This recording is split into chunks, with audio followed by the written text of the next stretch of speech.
안녕하세요. 테크요정 비티크 BPD입니다. 갤럭시 탭 S7 FE를 사지 말아야 하는 이유 5가지. 이 영상을 보신 많은 분들께서 공감해 주셨습니다. 개인적으로 가장 치명적인 문제점 2가지만 손꼽는다면 프리미엄 태블릿을 지향하는 갤럭시 탭 S에 맞지 않는 부족한 성능과 와이파이 모델 미출시로 인한 소비자 선택권이 축소된 부분이라고 생각합니다. 갤럭시 Z 폴드 3, 플립 3 언팩을 불과 하루 앞두고 뜬금없는 소식이 들렸습니다. 갤럭시 탭 S7 FE 와이파이 모델을 9월 1일 국내 출시한다는 보도자료가 올라온 것이죠. 지난 7월 23일 LTE와 5G 모델을 먼저 출시하고 약 한 달 만에 가장 대중적인 와이파이 모델을 내놓는 것입니다. 순간 제 눈을 의심했습니다. 삼성전자 갤럭시 탭 S7 FE 와이파이 모델 9월 1일 국내 출시 라는 기사를 눌러보니 스펙표에 스냅드래곤 7780로 기재되어 있었기 때문이죠. 먼저 나왔던 갤럭시 탭 S7 FE LTE 5G 모델은 스냅드래곤 750G가 탑재됐는데 와이파이 모델에 이것보다 훨씬 좋은 프로세서로 업그레이드가 된 것입니다. 물론 삼성 입장에서 보면 억울한 부분이 있고 의도한 건 아니라고 봅니다. 전 세계적인 반도체 수급 문제로 삼성 파운드리가 생산하는 스냅드래곤 750G 수급에 차질이 생겼고 2021년 2분기부터 상용화가 들어간 TSMC가 생산하는 스냅드래곤 7780로 대체하는 선택을 하게 된 것으로 추정되는데요. 이는 국내 출시 루머가 있는 갤럭시 A OES에 스냅드래곤 7780G가 들어가게 된 것과 같은 맥락이라고 봅니다. 하지만 이러한 기업의 입장을 이해해 주기에는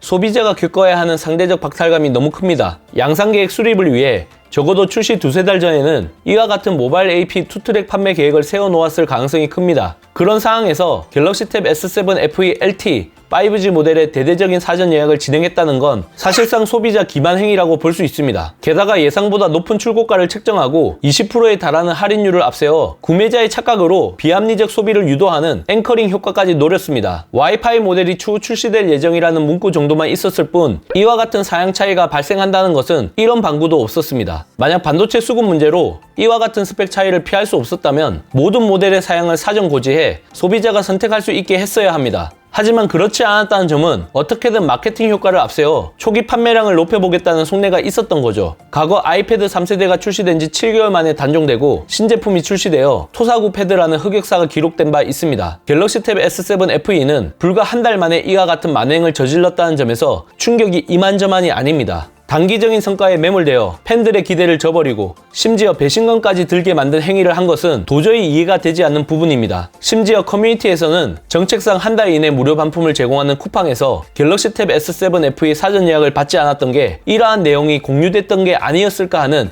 의심 섞인 주장도 나오고 있는 중입니다. 지금까지 국내 제조사를 중심으로 스펙 다운그레이드, 해외 직구 대란 등 국내 유저를 차별화하는 다양한 통수가 펼쳐졌지만 이건 고트, 즉 동시대 역사에 기록될 만한 역대급 통수가 아닐까 싶습니다. 이는 시장 교란과 함께 사전 예약 구매자들에게 말로 표현하기 힘든 수준의 어마무시한 상대적 박탈감을 안겼기 때문입니다. 이미 중고 장터에도 갤럭시 탭 S7 FE 판매글이 급증하고 있는데 이렇게 되면 와이파이 모델보다 LTE, 5G 모델의 시세가 더 낮게 측정되는 총국이 발생할 수도 있습니다. 8월 17일 현재 기준 삼성전자 뉴스룸에서 제품명으로 검색하면 해당 기사를 찾을 수 없는데요. 지우고 싶은 흑역사라는 걸 다시 한 번 더 확인시켜주는 결정적인 증거가 아닐까 싶네요.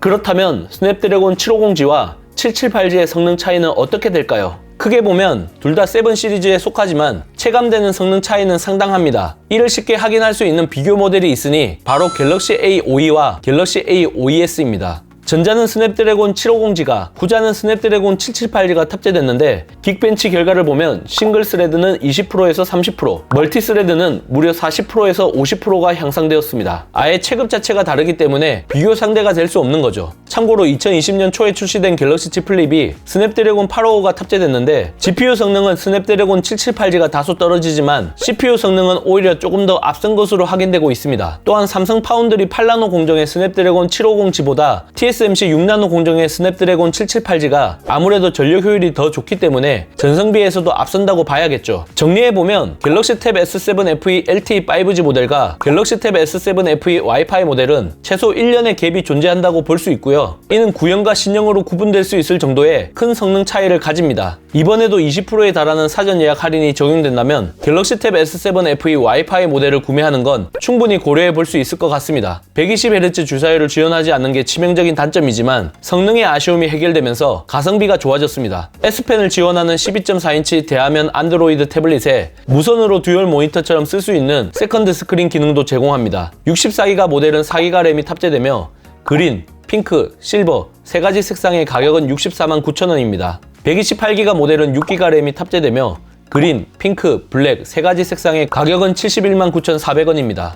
아무래도 4기가 램은 가용 램이 너무 작기 때문에 128기가 모델을 구매하시는 게 멀티태스킹이나 사후 지원 측면에서 유리합니다. 참고로 LTE 모델은 64기가가 69만 9,600원, 128기가가 77만 원이니 출고가 기준으로 약 5만 원 정도 저렴합니다. 개인적으로 스냅드래곤 750G와 스냅드래곤 778G의 성능 차이가 실제 어느 정도나 체감이 될지 궁금한데요. 기회가 되면 갤럭시 탭 S7 FE LTE, 와이파이 모델을 각각 공수해 비교해보는 시간을 가져볼까 합니다. 과연 두 모델은 실사용 시 어느 정도 수준의 성능 차이가 발생할까요? 흥미로운 관전 포인트가 될 것 같습니다. 여러분들의 생각은 어떠신가요? 이번 영상 잘 보셨다면 좋아요, 구독, 알림 설정 부탁드립니다. 테크 요정 BT크 비하인드 씬, 다음 영상도 많은 기대 부탁드립니다. 감사합니다.